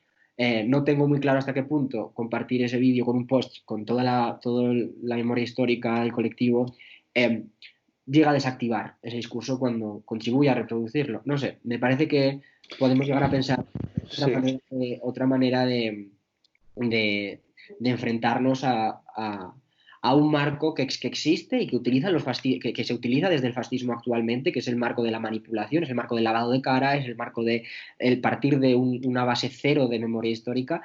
Y que desde luego desde un puritanismo epistemológico como tenemos de la verdad de las cosas, que a mí es a mi juicio ciertamente clasista, no sé hasta qué punto está siendo contraproducente. Pero bueno, esta es mi opinión personal, ¿eh? O sea, no. Bueno, pero es claro, claro que sí, estamos para hablar de ello. Abascal no es inteligente, pero es muy astuto, es como Franco, en ese sentido. Es verdad, es una persona que es carismática, que no tiene tampoco demasiado compromiso más allá que con la reproducción de su propio poder y a ser posible la ampliación. Pero no tiene tampoco, que no es Ortega Smith, por ejemplo, que Ortega Smith es un tipo que viene de Falange, que efectivamente está muy convencido de lo que piensa, es un tipo peligrosísimo y no hay más que verlo, ¿no? Abascal es peligroso en otro sentido, es un tipo, pues bueno, astuto, que sabe utilizar ese tipo de herramientas, las conoce, no sé si por intuición o por qué, perdón, las conoce y las emplea muy bien y efectivamente sabe utilizar mejor que otros interlocutores o interlocutoras de izquierdas este tipo de comunicaciones, ¿no? y las hace. Yo tampoco estoy convencido, de hecho creo que en absoluto, eso sí, se ayude a desactivar ese discurso. Porque me parece que se desactiva cuando estamos en una igualdad de posiciones. Entonces, no estamos, cuando estamos compartiendo un tuit o cuando estamos haciendo, es decir, no sé, yo creo que no sería esa la manera de desactivarlo, sino que más bien contribuye a su reproducción. Pero bueno, también es una opinión. Sí, claro. No lo sé. No lo sé. En fin, por retomar un poco, pero vamos a ir mucho más deprisa porque, no sé, creo que llevamos como 7 horas, ¿no? Hablando, que está muy bien, yo encantado y feliz, pero siempre tengo la sensación de que es pesadísimo todo lo que, lo que hago. Bueno, la cuestión. Teníamos aquí esta imagen todo el tiempo, que es el de las mujeres lesbianas, y me parecía muy interesante simplemente para rescatar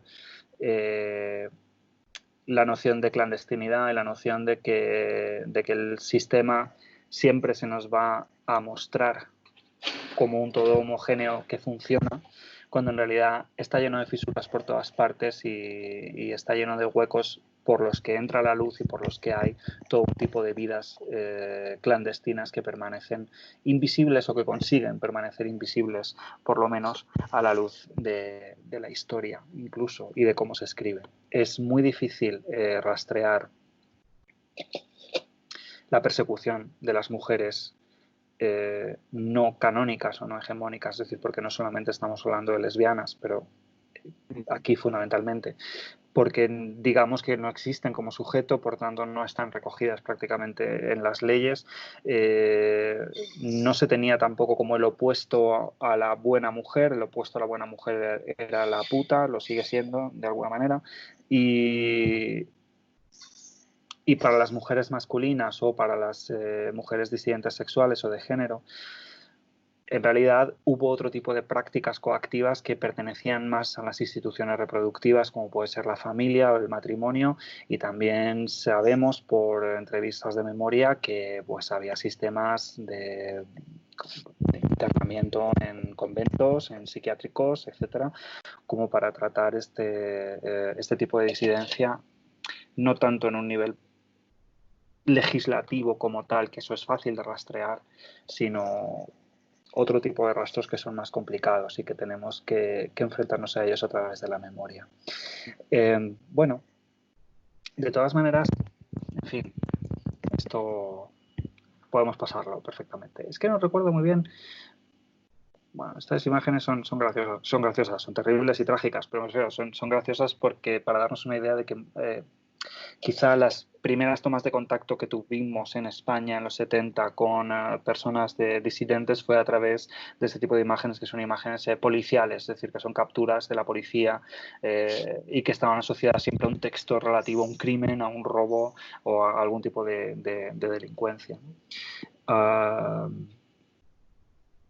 Aquí tenemos titulares que son interesantes. El problema homosexual es superior al de las drogas. El ensañamiento del asesino le delata como homosexual. Esto pertenece mucho, es mucha herencia del imaginario de Mauricio Karl. Y bueno, todo esto genera, después tiene una implicación política muy grande.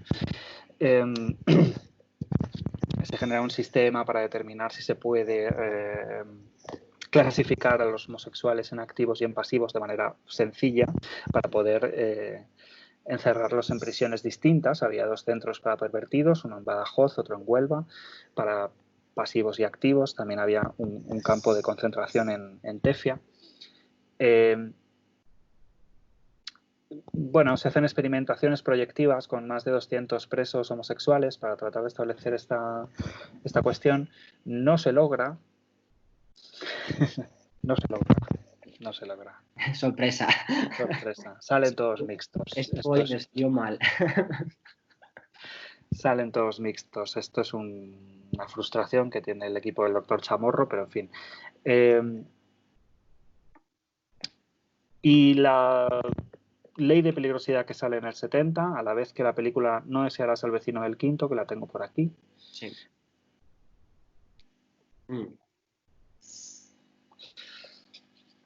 Que es la película más taquillera del cine español hasta Torrente 3. que es un poco la misma película. Sí. Es un poco la misma película. Es como una generación sistemática de estereotipos, además con la promesa de que vas a ver ciertas partes del cuerpo desnudo, femenino, por supuesto. Es decir, muy dirigida al espectador cis-hetero, varón, y a la risa que se disfraza un poco de ser una crítica, pero que en el fondo es una reproducción. Una reproducción. En definitiva, ¿no? Y es como una portada de la revista El Jueves. Sí. Perfectamente. Entonces, bueno, pues es esta ridiculización que se complace a sí misma disfrazándose de crítica, pero que en realidad no es una crítica, es una mera reproducción y ya está, ¿no? Entonces, bueno, este es el pistoletazo de salida para el cine del destape, lo que se llamarán las comedias ibéricas, y que es una de las mayores producciones del mundo, que en número me refiero, y que es un cine, pues bueno, fascinante como documento histórico, absolutamente soporífero si tú quieres verla por entretenimiento, pero es un documento, es un reflejo muy, muy interesante. Es decir, así como el libro de Mauricio Cal tuvo un alcance grande, no desearás, perdón, al vecino del quinto, tiene un alcance inimaginable, ¿no? Entonces está ahí, se establece, digamos, el estereotipo del mariquita. Alfredo Landa estaba muy preocupado porque le habían encasillado, porque lo hacía muy bien en este estereotipo. Hizo muchas películas así. Y bueno, asimismo también... Ay, bueno, no lo tengo aquí. Bueno, nada, hay otro cine que es una producción también muy, muy grande, que es el cine del fantaterror, es decir, producciones de películas de serie B, normalmente coproducciones con otros países, con Italia, con Japón incluso, en el que se cuentan historias de terror muy soft, un poco eróticas, y en el que incidentalmente se trabaja muchísimo la figura de la vampira lesbiana. Entonces, de pronto, es donde hay un mayor auge de escenas eróticas, homoeróticas, entre mujeres cis, que también estaban dirigidas potencialmente al espectador hetero, pero que incidentalmente elaboran también un imaginario, por fin, que también tiene un alcance muy grande de escenas eróticas entre mujeres, ¿no? Digo incidentalmente porque probablemente no tenía ninguna intención de generar un espacio político, pero se genera.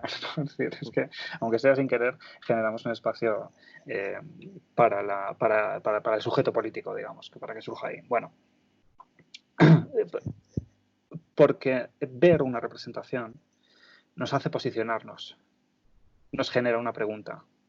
Es decir, cuando el pacto es el silencio, no hay palabras que valgan. Cuando el pacto es el silencio, no hay ningún tipo de diálogo, de interacción posible. Pero cuando hay una representación, cuando hay una palabra, cuando hay un enunciado, podemos posicionarnos. Y efectivamente el cine, como elemento de comunicación, ha sido quien ha generado las preguntas y los debates en muchas ocasiones. Es decir, lo que decíamos en un principio, no tenemos tampoco asociados, o sea, no tenemos por qué todas estudiar una carrera, leer determinados libros, etcétera, etcétera, por supuesto. Pero es probable que veamos que muchas de las películas coincidan en que las hayamos visto todos y todas, ¿no? Y que nos hayan generado determinadas preguntas y nos haya posicionado de alguna manera. Es un elemento detonante de la lucha por la emancipación sexual en España, la representación y posicionarse y decir, nos están representando de manera injusta. Se genera una idea de colectividad y de sujeto político a partir de la representación y también, por supuesto, de la ley de peligrosidad y rehabilitación social, que sustituye a la de vagos y maleantes, la moderniza, la mejora y amplía como su cota, digamos, de disidencias a las que perseguir y se multiplican por miles las detenciones, efectivamente.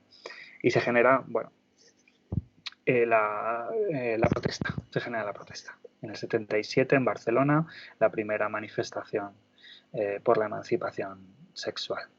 Que justo bueno, estás hablando en el contexto español, ¿verdad? Sí, justo porque se está publicando esta charla, aunque hoy sea otro día, porque lo estamos grabando otro día, se está publicando esta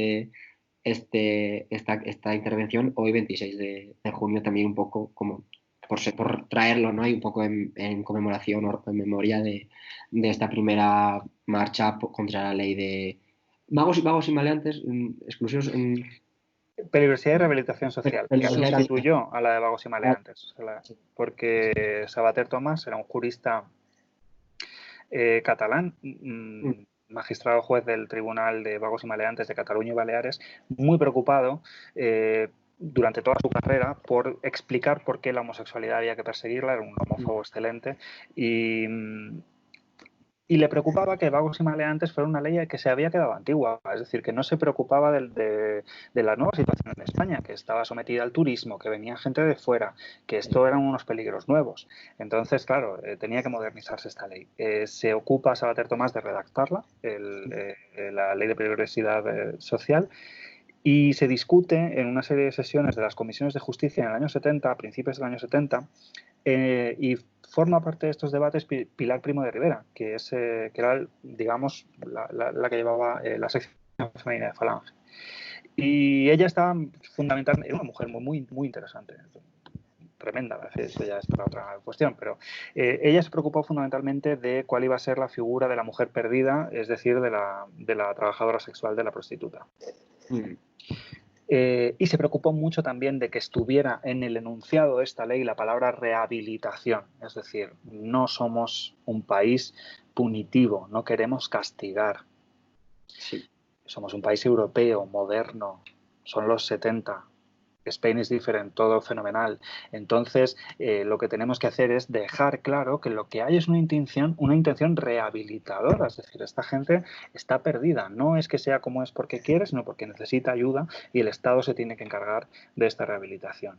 Entonces, efectivamente, al final se llama de peligrosidad y rehabilitación social, anula la de vagos y maleantes y se pone en funcionamiento. No se termina de derogar completamente hasta el año 95. Pero se elimina la figura de los homosexuales en el 78, ya no éramos peligrosas sociales, pero la ley sigue activa. Es decir, los tribunales se terminan de desmantelar a finales de los 80, si no recuerdo mal, 87 creo, y la ley continúa como estos fantasmas del franquismo que no estaban operativos pero seguían ahí en el compendio legal porque, bueno, pues porque España ha tenido otras urgencias, ¿verdad? También me parece muy interesante este evento en nuestra historia antifascista y también por retomar esta de quién se expresa fascistamente o cómo podemos identificar el fascismo hoy, ¿no? Si realmente estudiamos o vemos vídeos o fotos de ese día, ¿quién estaba en la mano? Pues estaban los anarquistas, los comunistas, las feministas, estaban las putas, estaban las travestis, estaban las trans.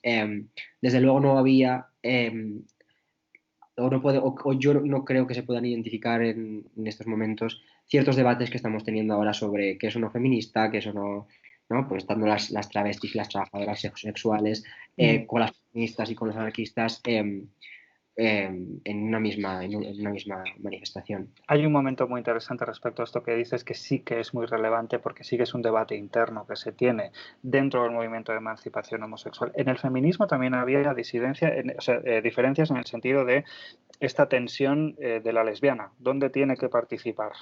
¿En la lucha feminista o en la emancipación homosexual? Efectivamente, cuando se crea la primera asamblea, es el primer colectivo, que era el que crea Armand de Fluvià en el año 70, tenían unas intenciones y unos presupuestos absolutamente naif, con una voluntad integradora, cristiana, quiero decir, una serie de cosas como que muy desubicadas. Pero bueno, le escribieron una carta al obispo diciendo, pero mire usted, los homosexuales somos muy buenos. Nunca le contestó, efectivamente, en fin. Pero entró una mujer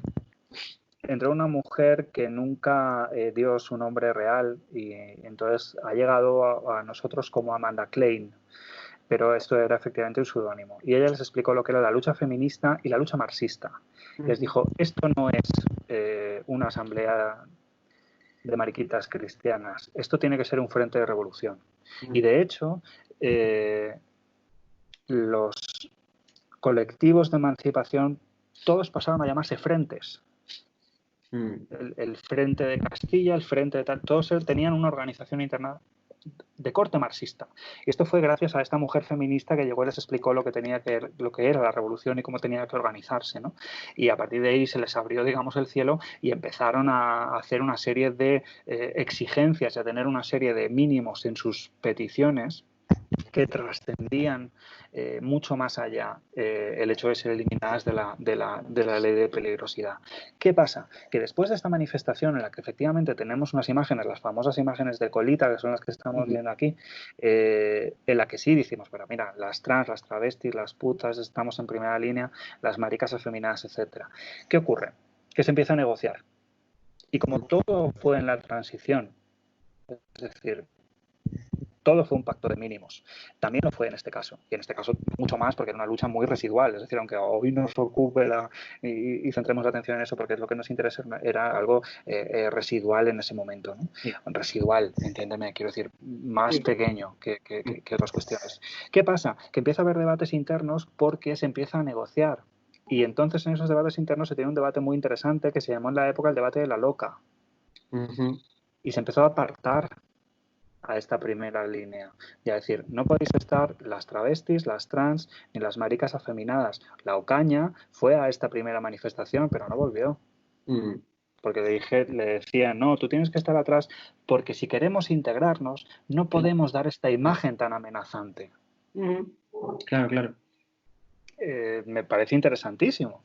Es decir, si leemos lo que pedían estos frentes a mediados de los 70, pedían acabar con la explotación laboral, pedían acabar con el matrimonio, pedían acabar con la familia, pedían acabar con todas las instituciones que supusieran una organización jerárquica de los cuerpos en sociedad y de sus afectos. Es decir, eran de un corte revolucionario muchísimo más interesante de lo que después pudo pasar por este tamiz de negociación de mínimos, que efectivamente también se reflejó en este otro tipo de cine que se empezó a hacer, que es el cine pedagógico, el del hoy de la iglesia, el tal, en que empieza a mostrar, no, pero mirad cómo es el homosexual, es un señor estupendo, que es un señor burgués, que es blanco, que no tiene deseo, que nunca te lo va a mostrar y que no es una amenaza y que por supuesto es masculino.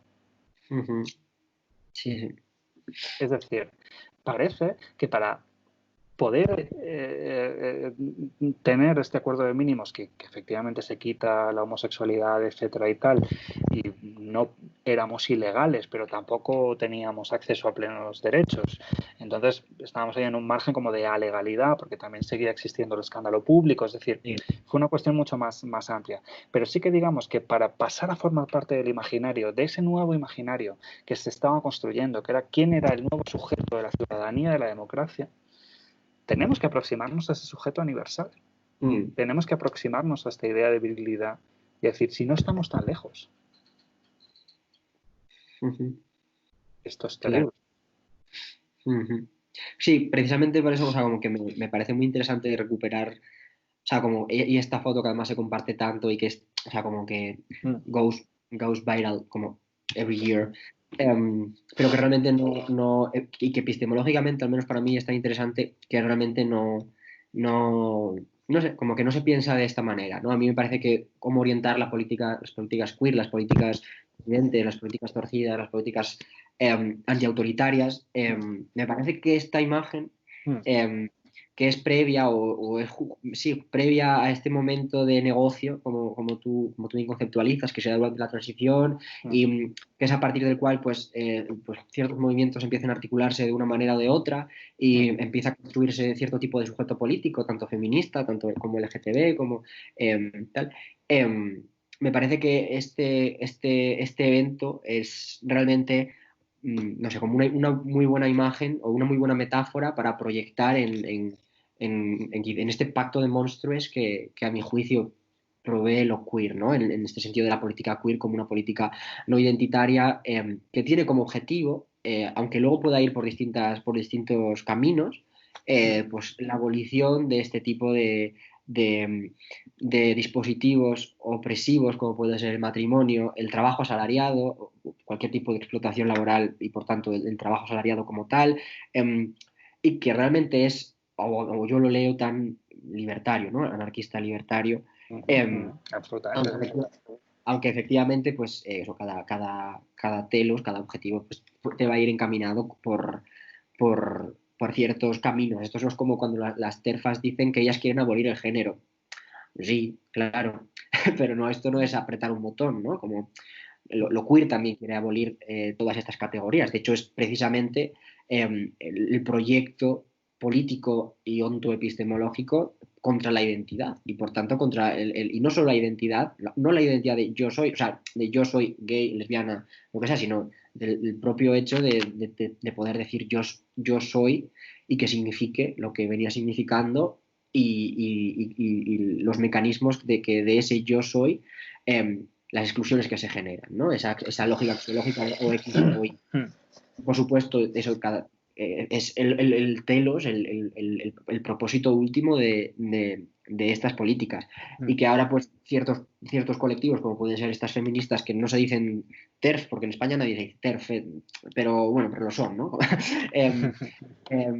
Dicen que, bueno, que ellas quieren abolir el género, pero quieren abolir el género autoidentificándose como mujeres. Es una especie de paradoja autoperformativa que viendo momentos como este de unión de monstruos, ¿no? De pacto de monstruos, queda totalmente desvirtuado, a mi juicio, por lo menos.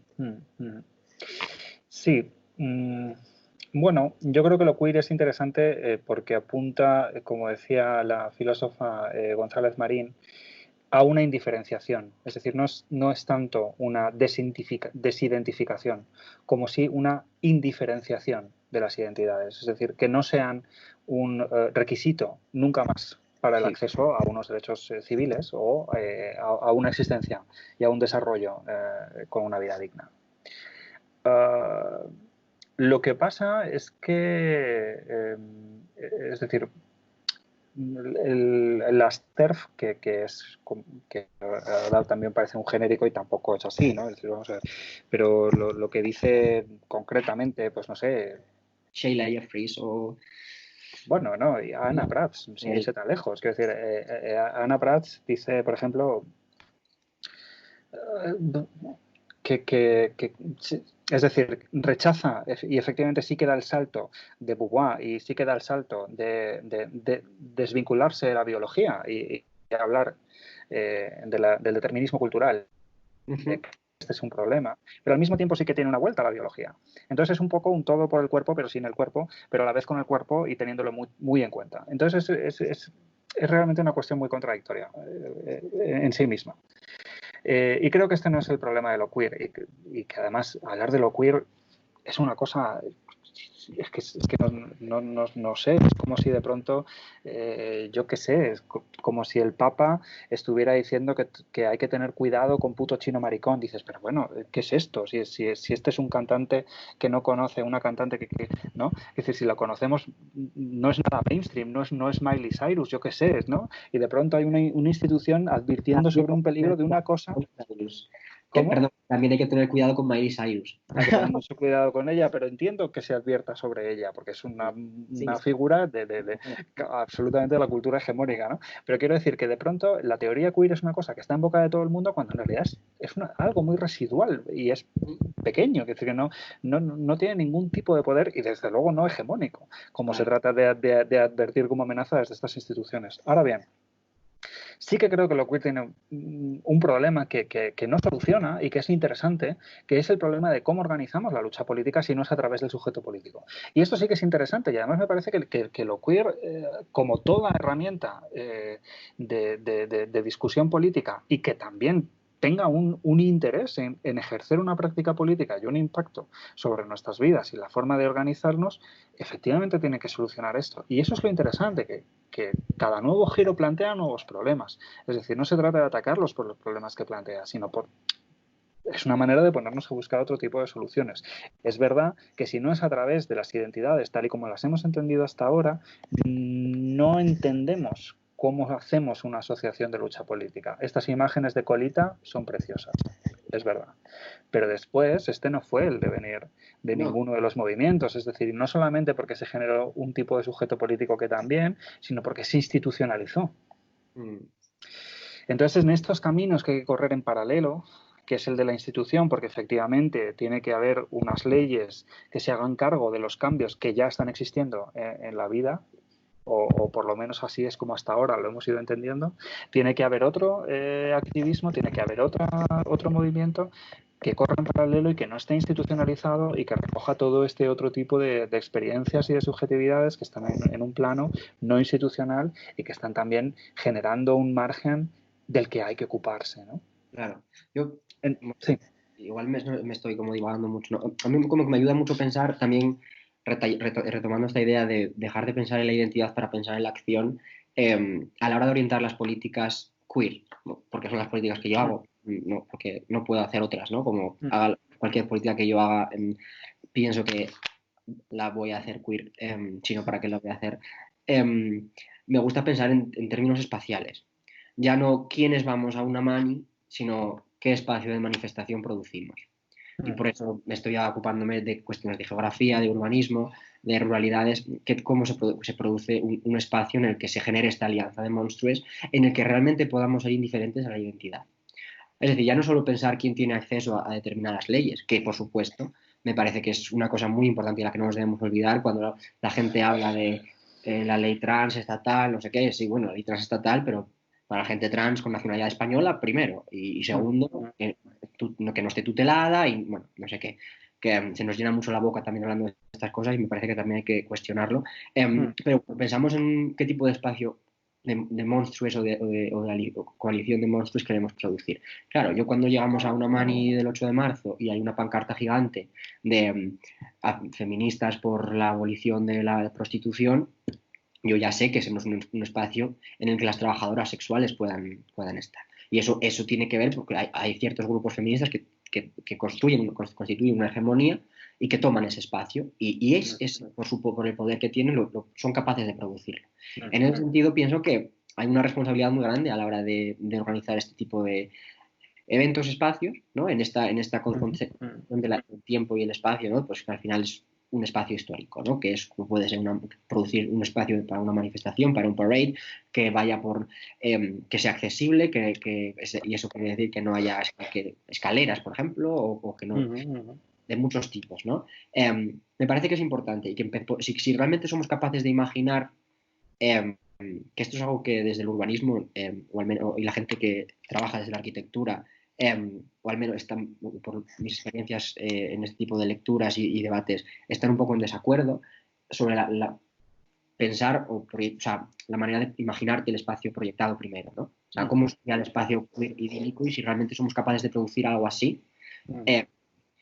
Yo quizás entiendo también porque desde la arquitectura es raro pensar de esta manera, ¿no? Pero si realmente somos capaces de proyectarnos, de imaginarnos un espacio, un momento histórico concreto con un principio y un final, que luego, bueno, el principio y final es como también muy relativo, muy liminal, ¿no? Pero si realmente somos capaces de crearnos un espacio mental así y llevar a la práctica, tener una acción productiva del espacio queer como salga, que luego, pues, por supuesto, no se generará como queremos y habrá más allá de nuestros objetivos, se generarán otros espacios liminales, no sé, será imposible llegar a esa idea, será mejor o peor o distinto, ¿no? Pero que realmente sí que es un ejercicio que quizás vamos a empezar a poner en práctica para poder llegar a entender asumir esta indiferenciación de la identidad en el resto de capas de nuestra vida. Pero es que si no somos capaces de pensar una manifestación más allá de si soy X o Y, y no somos capaces de pensarla en los objetivos a los que pretendemos, no sé, si no somos capaces de pensar algo tan pequeño, realmente es muy complejo, o a mí me resulta muy complejo pensar cómo integrar esto en el resto de capas de mi vida, que trascienden este tiempo-espacio que es una manifestación. Bueno, pero me parece que estás en una clave interesantísima, que es el pensarnos no solamente como sujetos o colectivos en el espacio, sino las identidades como un espacio en sí mismo, ¿no? Es decir, los símbolos es un espacio político de identificación, ¿no? Entonces creo que, bueno, lo que dices es enormemente interesante. Lo que pasa es que siempre tenemos como este problema que también se identifica a la hora, como dices, de elaborar un espacio que es bajarlo de la teoría, Claro. bajarlo a la tierra y efectivamente hacerlo sostenible y accesible para todo el mundo. Ese todo el mundo siempre es una complicación porque es inabarcable. Ujú. Entonces, a la hora de intentar abarcarlo, necesitamos clasificarlo y a la hora de clasificarlo necesitamos las identidades. Y ese es el salto que yo creo que no hemos dado. Es decir, no hemos dado el salto de aprender a identificarnos en función de otra cosa, que podrían ser las vulnerabilidades, podrían ser las necesidades, podría ser el afecto, la inclinación que decía esta filósofa italiana, no me acuerdo ahora el nombre. Bueno, Rosy Braidotti. no. La de horrorismo, ¿será posible? Bueno, luego te lo digo, es que no, no me acuerdo ahora, tengo el libro aquí, además. En fin. La inclinación al otro como una posibilidad, sin necesidad de tener que definir a ese otro a través de identidades. Es decir, creo que tenemos que, como dices, poner la atención en otros lugares que no sean la identificación tradicional para poder generar otro tipo de alianzas. Estoy completamente de acuerdo. Ahora bien, ese todos los demás o ese todo el mundo sigue siendo inabarcable y necesitamos seguir clasificándolo. Y creo que seguimos clasificándolo de una manera tradicional y que quizás ese precisamente es el error. Y eso es precisamente lo que trata de combatir lo queer, ¿no? Pero bueno, se trata de que hablemos sobre ello. Claro, claro, claro. En fin, pues oye, no sé, creo que llevamos ahora sí ya efectivamente 7 horas, ¿no? Así que quizá es... Sí, cuando tú quieras concluir o si quieres avanzar más o no sé si te he acordado mucho, si tenías pensado hablar más. No, en absoluto. Lo que quiero decir es el nombre de esta filósofa porque me da muchísima rabia no acordarme. Gloria, oh, ¿será posible? Espera un momento. Lo busco. Nada. Tiene un libro absolutamente excelente que se llama Horrorismo, que habla de... se llama Horrorismo nombrando la violencia contemporánea y habla de cómo visualizamos los cuerpos hoy en día. Adriana Cabarero. Adriana Cabarero, efectivamente. Oh, qué horror. Pues Adriana Cabarero tiene un diálogo con Judith Butler en la UB, en la Universidad de Barcelona, de hace, no sé, 5 o 6 años, me parece, en el que se habla precisamente de todas estas cuestiones. Es decir, vamos de intentar, que era previo a cuando Butler escribió lo de cuerpos en alianza y lucha política, ¿no? Estaba pensando efectivamente sobre estas cosas, de cómo pensar otro tipo de alianza que no esté basada en la identidad, que siempre necesariamente es excluyente, ¿no? Y al final nos va a llevar a evitar estos extremos que nos plantea al final de todo y en última instancia como último capítulo la violencia fascista, ¿no? Claro. Bueno, Víctor, pues si no quieres... nada más, no, porque esto no puede ser, porque en fin, yo siento que esto es un programa que tiene que avanzar, ¿verdad? O sea, no podemos estar copando todos los días absolutamente del orgullo, hasta que no. Pero, en fin, que muchísimas gracias, que es un placer hablar contigo siempre. Pues muchas gracias a ti, me encanta escucharte, aprendo mucho cada vez que tengo la oportunidad de hacerlo. Muchas gracias también en representación de la plataforma Transmarica y Voivodá de Asturias por participar con nosotros en este Orgullo Online. Y nada, también le digo a la gente que nos esté viendo que aún queda alguna actividad, que espero que nos estéis siguiendo en las redes sociales, que esta actividad va a estar subida un pedazo a Instagram TV y Facebook y entera en YouTube, en nuestro canal de YouTube. Tenemos la descripción en nuestra biografía, porque Instagram TV no permite subir vídeos tan largos. Así que, bueno, muchas gracias a todos, muchas gracias Víctor again y voy a colgar. Gracias.